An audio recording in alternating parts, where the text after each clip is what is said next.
నమస్కారం. ఇది సంగతికి స్వాగతం. ఈ సందర్భంలో ప్రపంచాన్ని పట్టిపీడిస్తున్న సమస్యల్లో బాల కార్మిక వ్యవస్థ ఒకటి.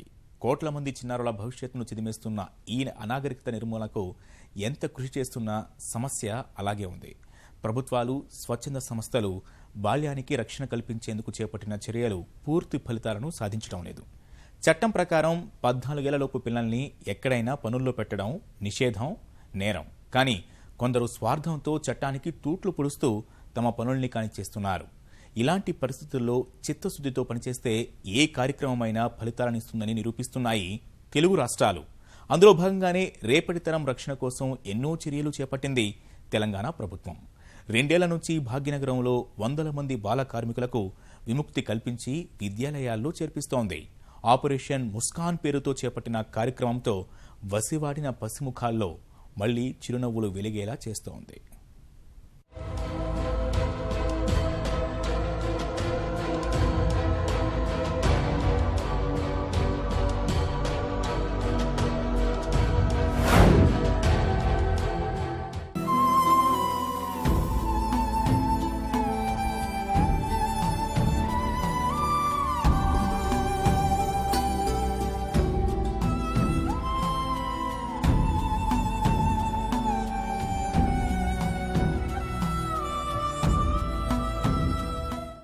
పిల్లలు ఎవరైనా బాలకార్మికులుగా ఉన్నారంటే వారి ప్రాథమిక హక్కులకు భంగం కలిగినట్లే. పేదరికం, నిరుద్యోగం, సామాజిక అభద్రత వంటి కారణాలతో చాలామంది తల్లిదండ్రులు తమ పిల్లలను బాలకార్మికులుగా మార్చేస్తున్నారు.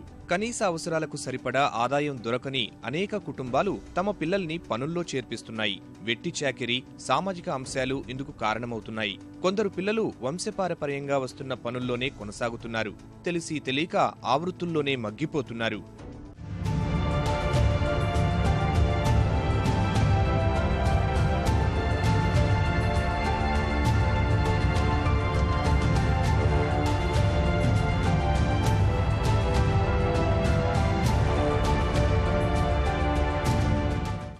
చట్టం ప్రకారం 5 నుంచి 14 ఏళ్లలోపు పనుల్లో పెట్టిన పిల్లల్ని బాలకార్మికులుగా పరిగణిస్తారు. కొన్ని దేశాల్లో 18 ఏళ్లలోపు బాలల్ని కూడా కార్మికులుగానే భావిస్తారు. ఆ లెక్క ప్రకారం ప్రస్తుతం ప్రపంచవ్యాప్తంగా 24 కోట్ల మంది బాలకార్మికులుగా కొనసాగుతున్నారని ఐక్యరాజ్యసమితి అంచనా. వారిలో 70% అంటే 17 కోట్ల మందికి పైగా ప్రమాదకర పరిస్థితుల్లో పనిచేస్తున్నారు. బాలికలైతే ఇంట్లో పనివాళ్లుగా ఎక్కువగా చేరుతున్నారు. వారిలో ఎక్కువ మంది జీతం కూడా లేకుండానే పనిచేస్తున్నారు. 8 లక్షల మంది బాలికలు అక్రమ రవాణాకు గురవుతుండగా 57 లక్షల మంది అప్పులు తీర్చేందుకు బానిసలుగా పనిచేస్తున్నట్టు తేలింది. 18 లక్షల మంది బాలికలు బలవంతంగా వ్యభిచారం కూపంలోకి నెట్టివేయడం లేదా వారితో నీలి చిత్రాలు తీయటం జరుగుతున్నట్టు తెలుస్తోంది.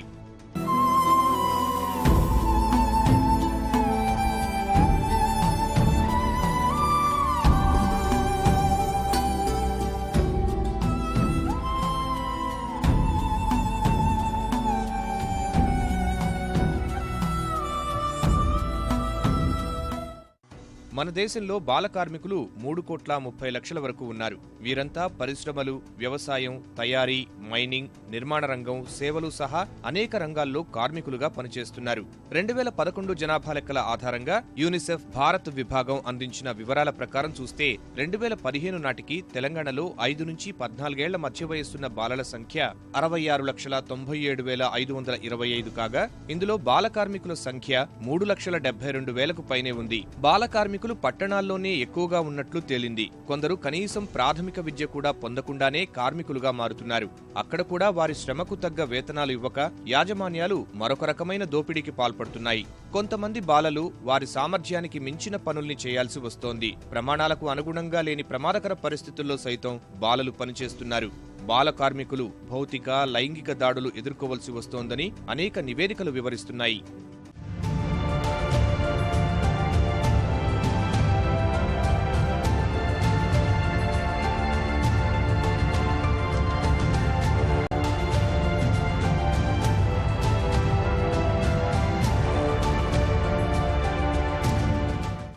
వీటన్నింటికీ సంబంధించి బాల కార్మిక చట్టం ప్రకారం 14 ఏళ్లలోపు పిల్లల్ని కర్మాగారాలు, దుకాణాలు, ఇళ్లలో పెట్టుకోకూడదనే నిబంధన ఉన్నా అది పూర్తి స్థాయిలో అమలు కావడం లేదు. అధికార యంత్రాంగం నిర్లిప్తత కూడా అందుకో కారణం. చట్టం సరిగా అమలవుతుందా లేదా అన్నది పట్టించుకోకపోవడం వల్ల బాల కార్మిక వ్యవస్థ నిర్మూలన సరిగా సాగటం లేదు. ఇలాంటి వాటికి ముగింపు పలికేందుకు కేంద్ర రాష్ట్ర ప్రభుత్వాలు చేపట్టిన కార్యక్రమమే ఆపరేషన్ ముస్కాన్, ఆపరేషన్ స్మైల్. పేరు ఏదైనా లక్ష్యం ఒక్కటే, బాలలకు వారి బాల్యాన్ని తిరిగి అందించడం, చాకరీ నుంచి వారికి విముక్తి కల్పించడం, పథకం పేరుకు తగ్గట్టుగానే వారి మోముల్లో చిరునవ్వులు చిందేలా చేయటం.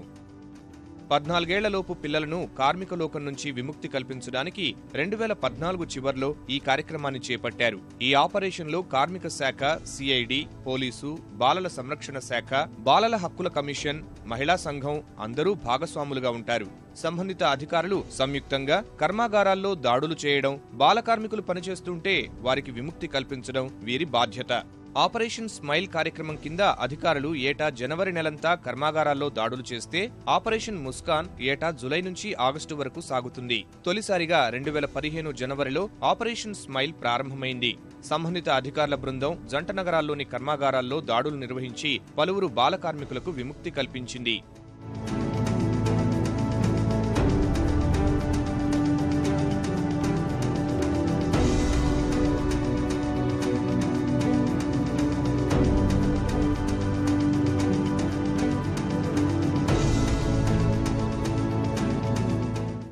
ఆపరేషన్ స్మైల్, ఆపరేషన్ ముస్కాన్ బృందాలు పక్కా సమాచారం సేకరించి పెద్ద పెద్ద దుకాణాలు, కర్మాగారాలపై దాడులు చేస్తాయి. ఇంకా ఎవరైనా రాజకీయ నాయకులు, ఉన్నత స్థాయి అధికారులు ఇళ్లలో పిల్లలను పనికి పెట్టుకున్నట్లు తెలిసినా దాడులు తప్పవు.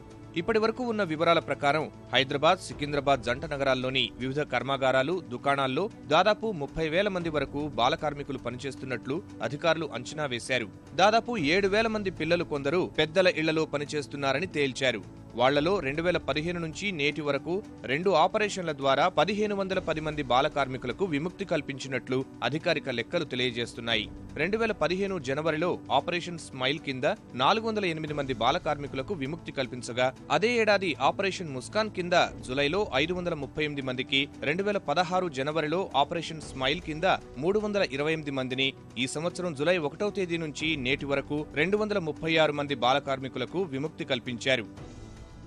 ఆపరేషన్ ముస్కాన్ ద్వారా హైదరాబాద్, సికింద్రాబాద్ ప్రాంతాల్లోని పెద్ద పెద్ద షాపింగ్ మాల్స్, హోల్సేల్ దుకాణాలు, చిన్న పరిశ్రమలు, కర్మాగారాలు, వస్త్ర దుకాణాలు, ఆయిల్ కంపెనీలు, బిస్కెట్ల తయారీ కర్మాగారాల్లో పనిచేస్తున్న పిల్లలకు విముక్తి లభించింది. ఎక్కువగా పాత బస్తీ, దిల్సుఖ్ నగర్, సికింద్రాబాద్, రాజేంద్ర నగర్, మైలార్దేవ్పల్లిలోని పారిశ్రామికవాడ, చర్లపల్లి, అమీర్పేట, పంజాగుట్ట ప్రాంతాల్లో దాడులు జరిగాయి.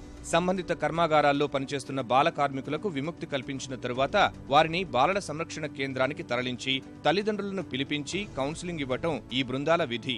తప్పనిసరిగా పిల్లలకు చదువు చెప్పించే విధంగా ప్రోత్సహిస్తారు. కర్మాగారాల్లో నుంచి బయటకు తెచ్చిన బాలబాలికలందరినీ పాఠశాలల్లో చేర్పించే లక్ష్యంతో పనిచేస్తారు. అదే సమయంలో పిల్లలను పనిలో పెట్టుకున్న కర్మాగారాలు, దుకాణాల యజమానులపై క్రిమినల్ కేసులు నమోదు చేస్తారు. ఖచ్చితంగా చైల్డ్ లేబర్ ప్రకారం కానీ, జేజే యాక్ట్ ప్రకారం కానీ, ఐపీసీ సెక్షన్ ప్రకారం ఏ అప్లికబుల్ అయితే ఆ కన్సెంట్ సెక్షన్స్ ప్రకారం యాక్షన్ తీసుకోవడం జరుగుతుంది ఎవరి మీదైనా సార్. పిల్లల్ని ప్రస్తుతం కన్సెంట్ హోమ్స్ పంపిస్తాము.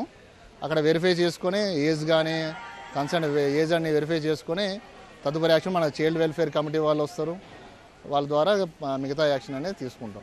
ఖచ్చితంగా మీలో పక్కా మేనేజ్ అయితే మాత్రం వాళ్ళ పేరెంట్స్ని పిలిపిస్తారు. చైల్డ్ వెల్ఫేర్ కమిటీ వాళ్ళు వాళ్ళ పేరెంట్స్ని పిలిపిస్తారు, వాళ్ళు కౌన్సిలింగ్ ఇస్తారు. ఎవరికి అప్పచెప్పాలో వాళ్ళకి అప్పచెప్తారు.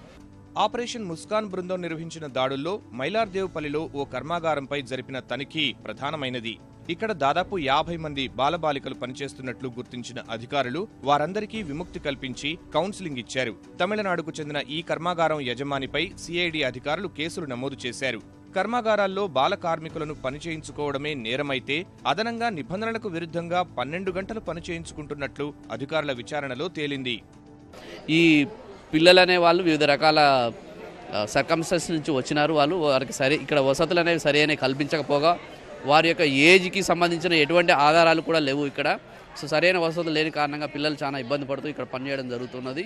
ఇటువంటి క్లిష్ట పరిస్థితుల్లో ఉన్న పిల్లల్ని రెస్క్యూ చేయడం కోసం అని చెప్పేసి ఇక్కడ కంప్లైంట్ వచ్చిన వెంటనే దాడి చేయడం జరిగింది.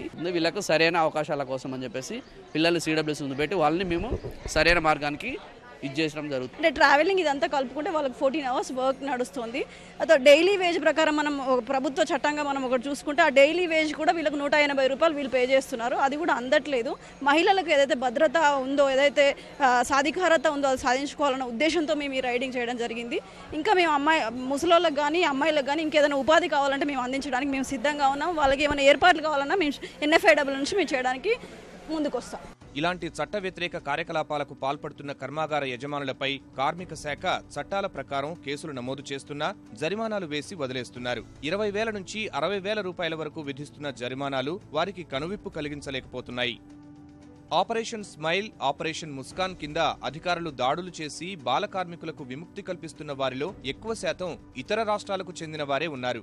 బీహార్, జార్ఖండ్, తమిళనాడు, బంగ్లాదేశ్, మహారాష్ట్ర ప్రాంతాల నుంచి వచ్చిన బాల కార్మికులు హైదరాబాద్లో ఎక్కువగా కర్మాగారాల్లో పనిచేస్తున్నట్లు అధికారులు గుర్తించారు. ఇటీవలే 2 సార్లు 200 మందికి పైగానే బాల కార్మికులను సికింద్రాబాద్ నుంచి బీహార్కు రైల్లో తరలించారు. హైదరాబాద్ ప్రాంతానికి చెందిన పిల్లలనైతే బాలల సంరక్షణ కేంద్రానికి తరలించి వారిని పాఠశాలల్లో చేర్పించేలా తల్లిదండ్రులకు కౌన్సిలింగ్ ఇస్తున్నారు. అదే ఇతర రాష్ట్రాలకు చెందిన పిల్లలైతే అక్కడి బాలల సంరక్షణ కేంద్రం అధికారులతో మాట్లాడి పిల్లలను రైల్లో అక్కడికి తరలిస్తున్నారు. అక్కడి అధికారులకు పిల్లలను అప్పగించి పాఠశాలల్లో చేర్చే విధంగా ముస్కాన్, స్మైల్ బృందాలు పనిచేస్తున్నాయి.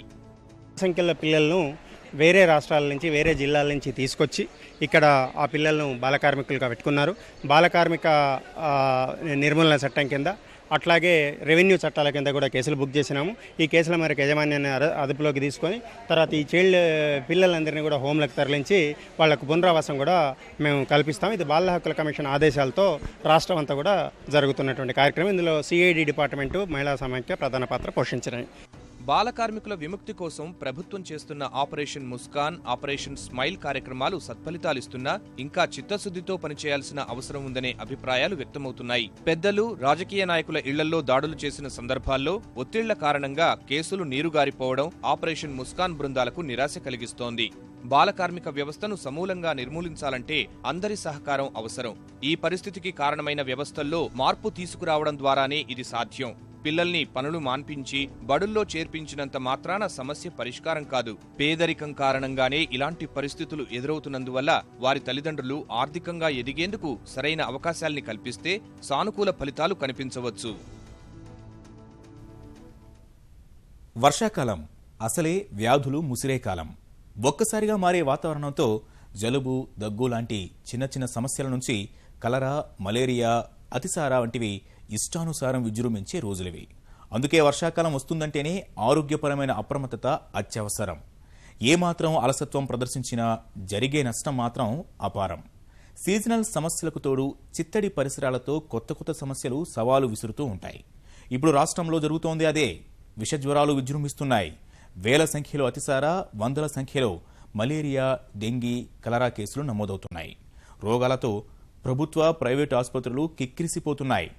మారిన వాతావరణంతో స్వైన్ ఫ్లూ కేసులు ఆందోళన కలిగిస్తున్నాయి. అధికారులు బయటకు చెప్పకున్నా అదుపు తప్పుతున్న క్షేత్రస్థాయి ఆరోగ్య పరిస్థితులు ప్రమాద ఘంటికల్ని మోగిస్తున్నాయి. గ్రామీణ, గిరిజన ప్రాంతాల్లో అక్కరకు రాని వైద్య సేవలు, వ్యవస్థల్లోని లోపాల్ని, రోగాలతో ప్రజల పాట్లను కళ్లకు కడుతున్నాయి.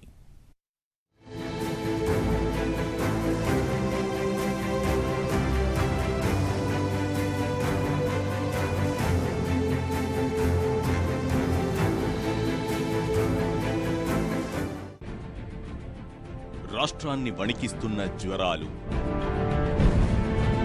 ఒకచోట డయేరియా, మరొక చోట డెంగీ, ఇంకొక చోట మలేరియా.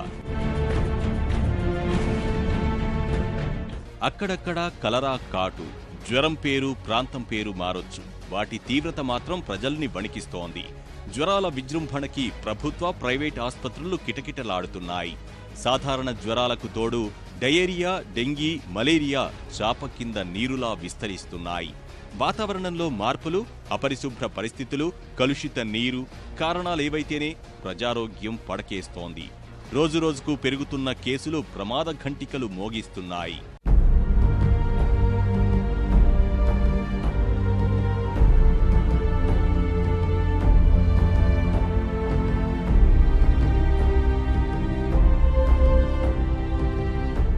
గిరిజన తండాలు, మారుమూల గ్రామాల నుంచి రాష్ట్ర రాజధాని వరకు ఇదే పరిస్థితి. ఎక్కడ చూసినా జ్వరం. రాజధాని జంట నగరాల్లో జ్వరాలు విజృంభిస్తున్నాయి. పిల్లలు, పెద్దలు జ్వరాల బారిన పడుతున్నారు. అతిసారం మరీ తీవ్ర స్థాయిలో విజృంభిస్తోంది. 50 రోజుల్లోనే 60,000 నీళ్ల విరేచన కేసులు నమోదవడం సమస్య తీవ్రతకు అద్దం పడుతోంది. ఆ స్థాయిలో కాకున్నా మలేరియా, డెంగ్యూ, కలరా, టైఫాయిడ్ ప్రజల్ని ముప్పుతిప్పలు పెడుతున్నాయి.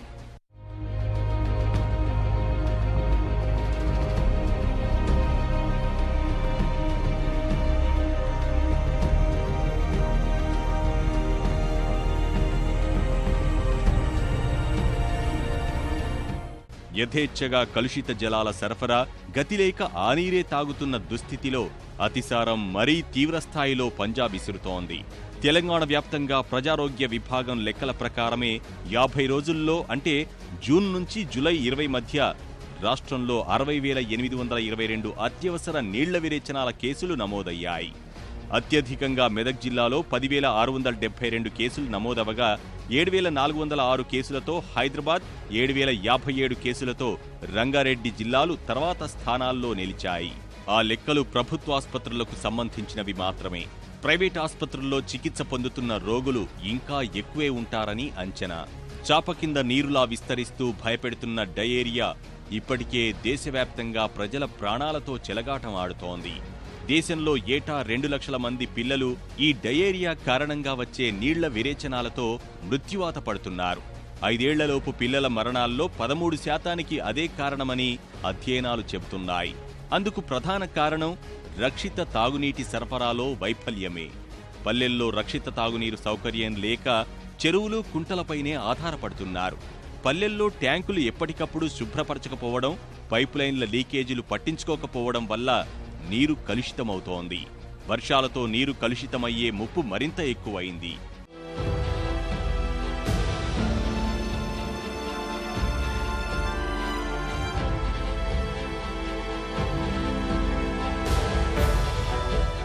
జ్వరాల తాకిడిలో రాష్ట్ర రాజధాని ఏం మినహాయింపు కాదు.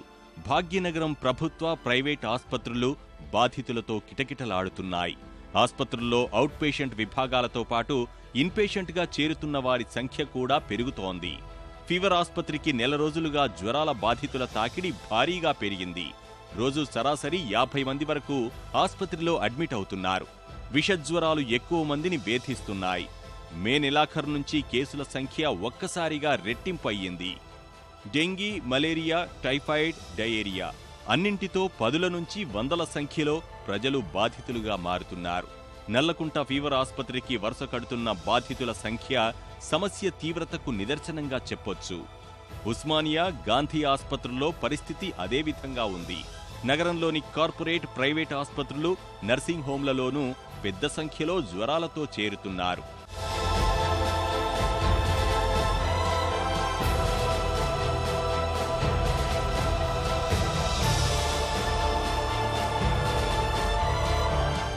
జిల్లాల్లో పరిస్థితి మరీ దయనీయం. ముఖ్యంగా గిరిజన ప్రాంతాలు. వర్షాలకు చిత్తడిగా మారిన పరిసరాల్లో ఈగలు, దోమల స్వైర విహారంతో ప్రజలు జ్వరాల బారిన పడుతున్నారు. ఇంటికి 1 నుంచి 3 వరకు జ్వరబాధితులే కనిపిస్తున్నారు. వారిని ప్రభుత్వ వైద్యాధికారులు పట్టించుకున్న పాపాన పోవడం లేదనే విమర్శలు వెల్లువెత్తుతున్నాయి. తీవ్రమైన జ్వరం, కీళ్లు, కాళ్లు, ఒంటి నొప్పులతో ఇబ్బంది పడుతున్న ప్రభుత్వ వైద్యుల జాడలేక ప్రైవేట్ ఆస్పత్రుల్ని ఆశ్రయించాల్సి వస్తోందని బాధితులు వాపోతున్నారు.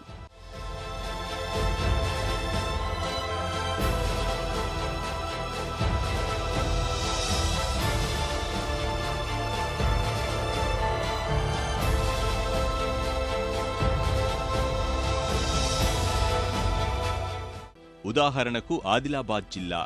అక్కడి ఇంద్రవెల్లి, ఉట్నూరు, జైనూర్, సిర్పూర్, యూనార్నూర్, కిరమెరి, తిరియాణిలను ప్రభుత్వం ఇప్పటికే హైరిస్క్ ప్రాంతాలుగా గుర్తించింది. వానాకాలం రాకతోనే ప్రబలే అతిసారం, మలేరియా, విషజ్వరాలు, డెంగ్యూనే అందుకు కారణం. అదనంగా కొద్ది రోజుల క్రితం బోధ్ మండలంలో వెలుగు చూసిన కలరా వ్యాధి బాధితులనే కాక వైద్యులను ఆందోళనకు గురిచేసింది.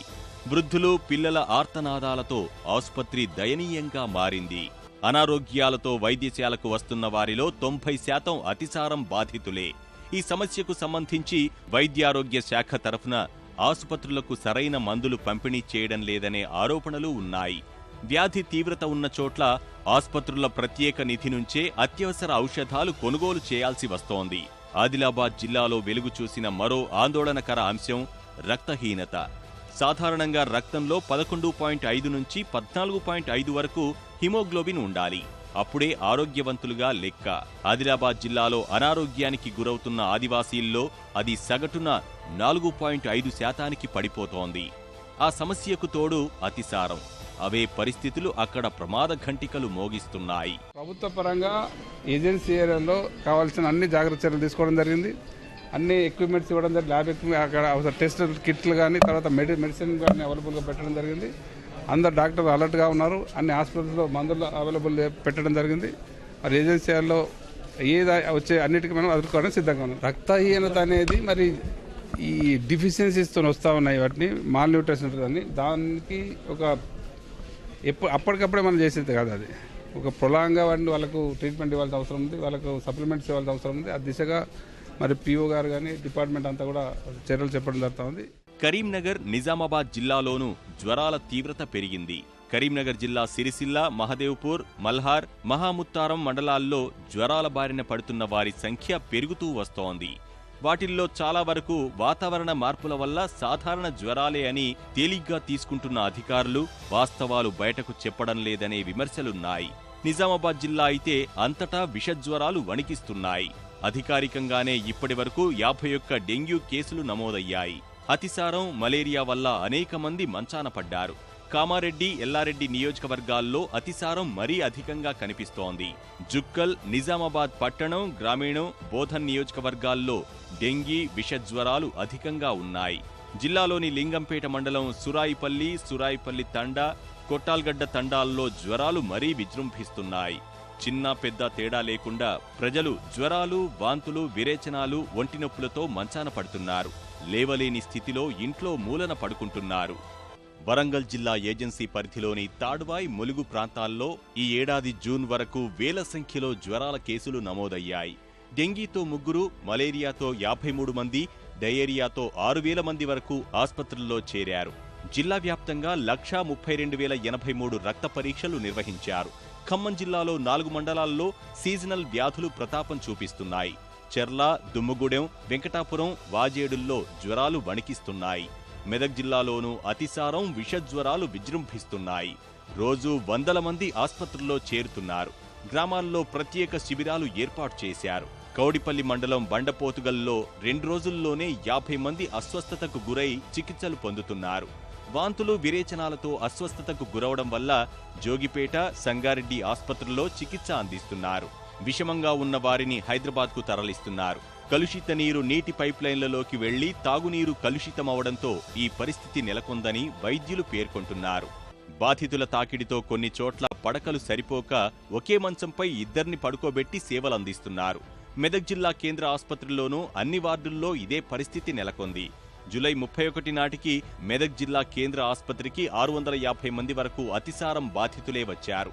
మెదక్ ప్రాంతీయ ఆస్పత్రిలో 511, సిద్దిపేటలో 310 మంది, నారాయణఖేడ్ ఆస్పత్రిలో 170, కలిహేర్ పీహెచ్సీలో 70, పెద్దశంకరంపేట పీహెచ్సీలో 53, గజ్వేల్ మండలం అహ్మదీపూర్ పీహెచ్సీలో 30 చొప్పున కేవలం అతిసారంతో చికిత్స కోసం ఆస్పత్రిలో చేరారు.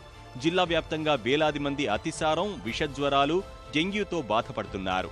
మహబూబ్నగర్ జిల్లాలోనూ మలేరియా, డెంగీ, చికున్గునియా వ్యాధులు పదుల సంఖ్యలో నమోదవుతున్నాయి. డయేరియాస్ ప్లస్ వాంతులు ఎక్కువ అవుతున్నాయని మనకు తెలియడం వల్ల ఇక్కడ మన మెడికల్ క్యాంప్స్ ఏర్పాటు చేయడం జరిగింది. ఇక్కడ వచ్చిన తర్వాత దాదాపు 48 మంది లాస్ట్ 2-3 డేస్ నుంచి కూడా వాళ్ళకి డయేరియాలు మరి వాంతులు ఇక్కడ వస్తున్నాయి. మేము ఇక్కడ వాటర్ టెస్ట్ చేయించాము. ఇక్కడ వాటర్ కంటామినేషన్ మనకి ఎక్కువ ఉండడం వల్ల ఇట్లా జరిగింది అనేది మనకు తెలుస్తున్నాయి. సమస్య ఈ స్థాయిలో ఉన్నా ఆ మేరకు సిద్ధం కాని సేవలు అందించని ప్రభుత్వ దవాఖానాలు బాధితులను మరిన్ని ఇబ్బందులకు గురిచేస్తున్నాయి. వైద్యుల్లేని, సౌకర్యాల్లేని ఆస్పత్రుల్లో తమను పట్టించుకునేవారే కరవయ్యారని ప్రజలు ఆవేదన వ్యక్తం చేస్తున్నారు. గ్రామాల్లో ఏ ఇల్లు చూసినా జ్వరాలతో బాధపడుతున్న పరిస్థితుల్లో ప్రైవేటుకు వెళ్లాలంటే డబ్బుల్లేక ఇబ్బంది పడాల్సి వస్తోందని ఆందోళన చెందుతున్నారు. అధికారులు పాలకులు స్పందించి గ్రామాల్లో జ్వరాల నియంత్రణకు తక్షణం వైద్య శిబిరాలు ఏర్పాటు చేయాలని కోరుతున్నారు. జ్వరాలు, వాంతులు, విరేచనాల బారి నుంచి రక్షించాలని వేడుకుంటున్నారు. ముఖ్యంగా గిరిజన ప్రాంతాల్లో వైద్యులు, వైద్య సిబ్బంది గ్రామాల వైపు కన్నెత్తి చూడటం లేదనే విమర్శలున్నాయి. ఈ పరిస్థితుల్లో ప్రధానంగా పారిశుధ్యంపై దృష్టి సారించాల్సిన అవసరం ఉంది. ఎందుకంటే ఇప్పటికే దోమల బెడద పెరిగి ప్రజలు నరకయాతన అనుభవిస్తున్నారు. ఇప్పటికైనా స్పందించకుంటే రోగాల సంఖ్య మరింత పెరిగి మరణాలు సంభవించే ప్రమాదం ఉంటుందని ఆందోళన వ్యక్తమవుతోంది. వర్షాలతో సరైన డ్రైనేజీ వ్యవస్థ, పారిశుధ్య నిర్వహణ లేని చోట దోమలు, ఈగలు విజృంభిస్తున్నాయి. దోమల వల్ల డెంగీ, మలేరియా, టైఫాయిడ్ వంటి జ్వరాలు విస్తరిస్తున్నాయి. పరిస్థితి ముందుగానే అంచనా వేసినా శాఖల మధ్య సమన్వయ లేమితో ముందు జాగ్రత్త చర్యలు సరైన విధంగా చేపట్టలేకపోయారన్న ఆరోపణలు వినిపిస్తున్నాయి. ఏదేమైనా ప్రజలు వ్యక్తిగత, పరిసరాల శుభ్రత పాటిస్తే జ్వరాలు నివారించవచ్చునని వైద్యులు సూచిస్తున్నారు. జ్వరం రాగానే నిర్లక్ష్యం చేయకుండా వెంటనే ఆస్పత్రికి వెళ్లాలని వైద్యులు చెబుతున్నారు. మరిన్ని విభిన్న కథాంశాలతో మరో ఇది సంగతిలో కలుసుకుందాం. నమస్కారం.